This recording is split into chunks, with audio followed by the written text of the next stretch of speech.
What are some very creepy facts? User Ridhen3912 responded. The Colombian serial killer Pedro Alonso Lopez, who is known as the Monster of the Andes, raped and murdered over 300 girls from Ecuador, Peru and Colombia. However, after he was caught and imprisoned for 18 years, he was put in a psychiatric hospital.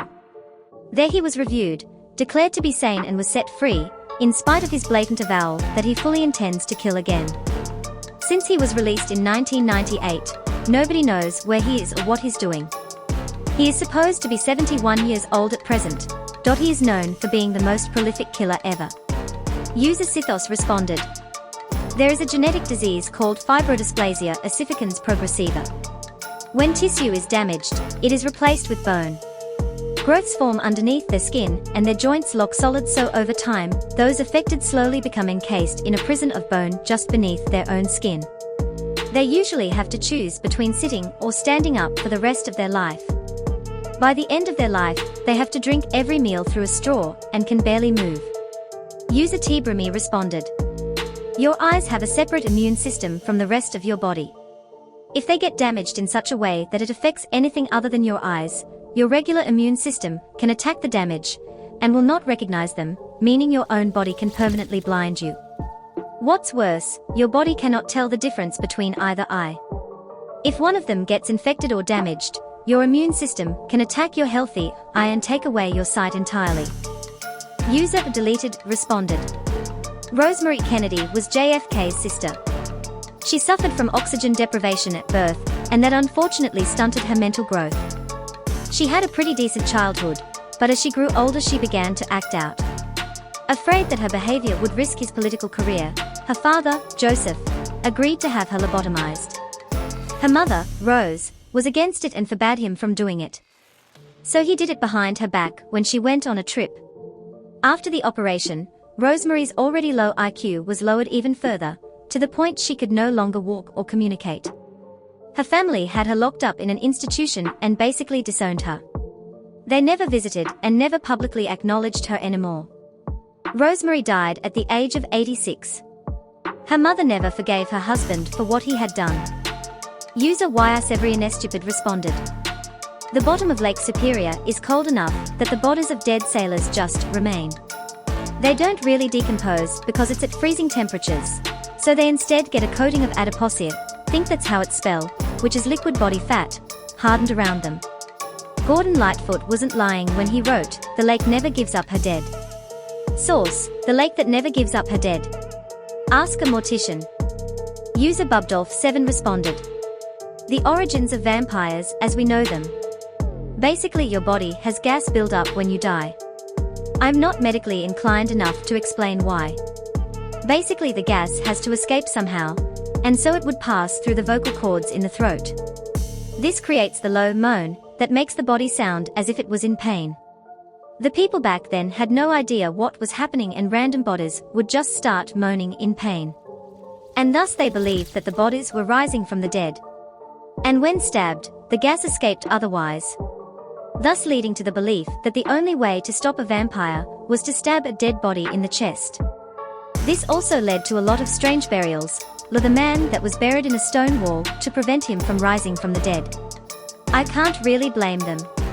I'd be freaked out too if a corpse suddenly started to make sounds. Creepy for some, but I find stuff like that fascinating. There's documentaries on YT talking about it. I highly recommend them. Edit. Words cannot describe how happy I am that so many of you provided additional facts. I'm having a blast reading your comments. I don't know much about this topic, and so it's great to have a place where more information and leads are constantly being shared. This is the documentary that I saw, but there's a ton of others out there with more, possibly better, information. If you have any recommendations yourselves, please link them in your comment. I'd love to see them. User Deleted responded. From Atlas Obscura by Thur, Thuraz, and Morton. Necropants, reader's discretion advised. In Iceland, a longest time ago, 17th C, friends followed complex rules to obtain a dead man's skin to turn them into pants. 1. You had to get permission from the dude to use his skin after he kicked the bucket. 2. You would then wait until burial formalities concluded.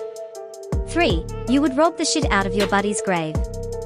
4. You would cut the waist and peel the bottom half of the body off in one perfect flay. 5. You would then steal a coin from a poor widow, preferably your bud's. 6. Place the coin in the scrotum of the necropants to attract cosmic shit, specifically more wealth in life, and leave the groin full of coins at all times. 7. Pass that shit down to your kid. Fun fact: the Museum of Icelandic Sorcery and Witchcraft has a pair on display for all of us sickos to gawk at. Edit: steal a coin. Additional: you are right, it's folklore. What is creepy is that they dedicated a museum to all of this fucking metal folklore, and bothered to create a replica of a very disturbing idea. Smiley face. I just thought the storytelling would be fun, and lo and behold, I had some amazing comments come from it.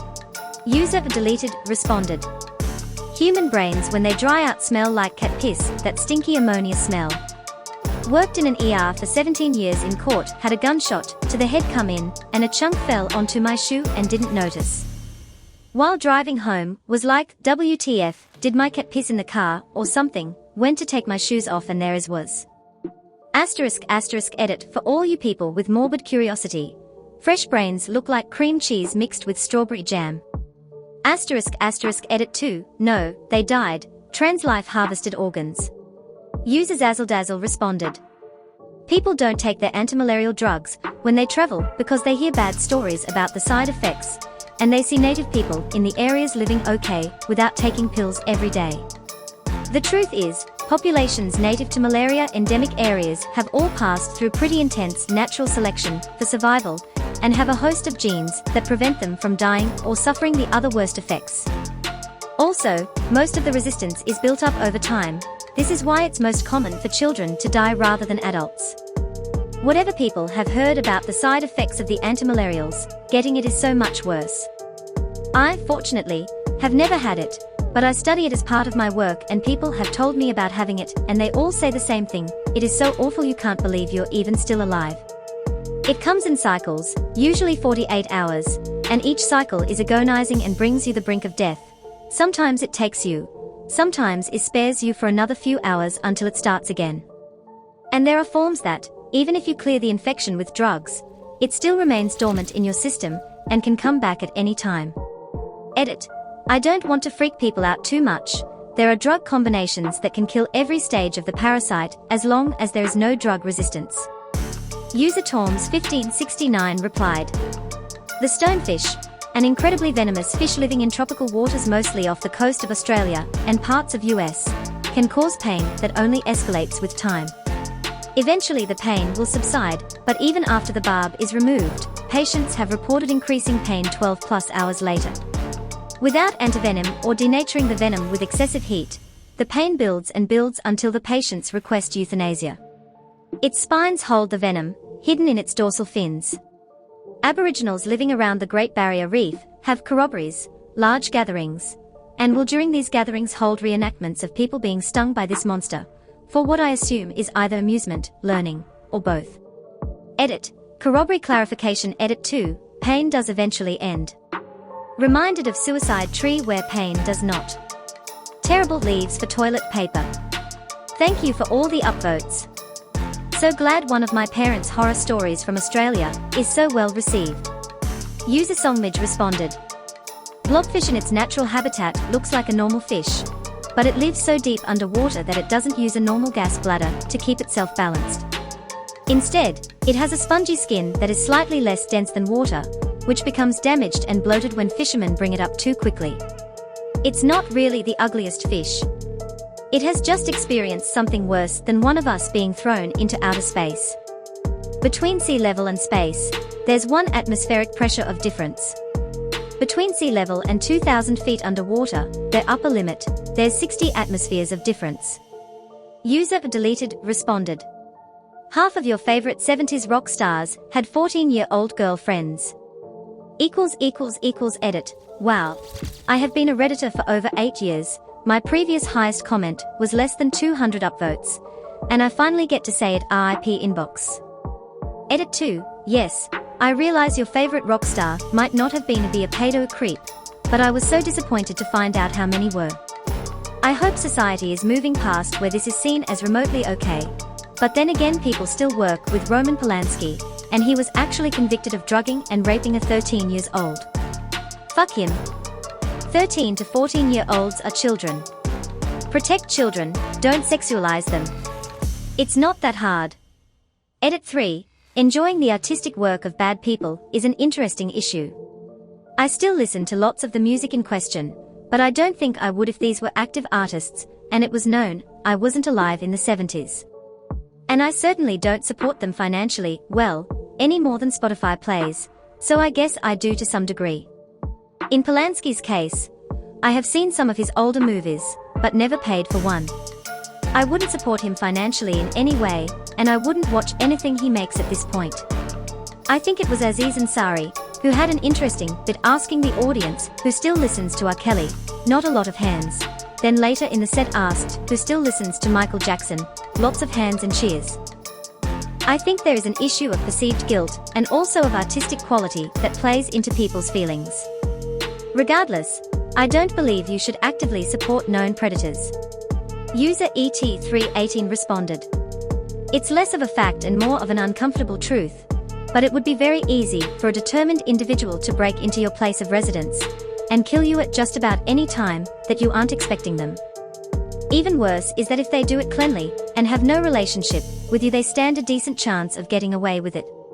Edit. For clarity, I said determined individual because I most normal locks, dogs, weapons, walls, fences, cameras, lights, etc. will be enough to deter thieves or just some whack job. The point of my comment is to say that if someone genuinely wants to get you, either they will or they'll die trying, and odds are, if you aren't expecting it, the first thing is what will happen. User OHH Canada responded. Pilots in Pakistan who fly thousands of people a year paid for their pilot's license and did not actually go to school or training.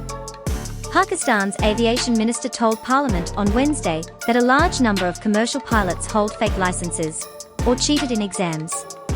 It comes as an initial report into a PIA crash that killed 97 people last month found the cause to be human error by the pilot and air traffic control.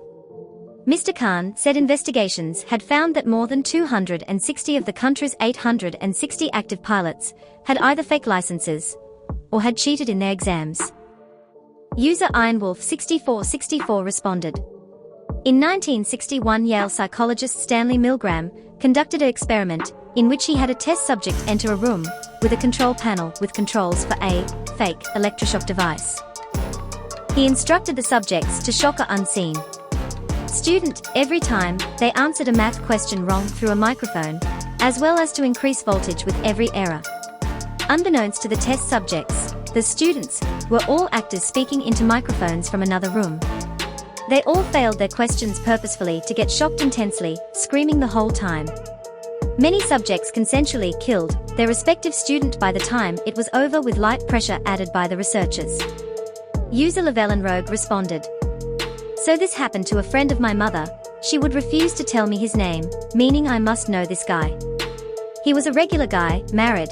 I don't know if he had kids when this happened, but the thing is he suddenly started to feel attracted to little kids at his late 30s. He said whenever he was near little kids he was unable to stop having thoughts. He confessed it to his wife when he realized he couldn't control this sexual attraction towards minors because he was genuinely troubled about this. The guy sought clinical help and, after a while, they discovered he had a tumor in his brain. Once removed the tumor, his pedophilic thoughts just disappeared. Edit. I just realized this is not a fact, so. Fact. A brain tumor can make you a pedophile. User Suns and Moons responded.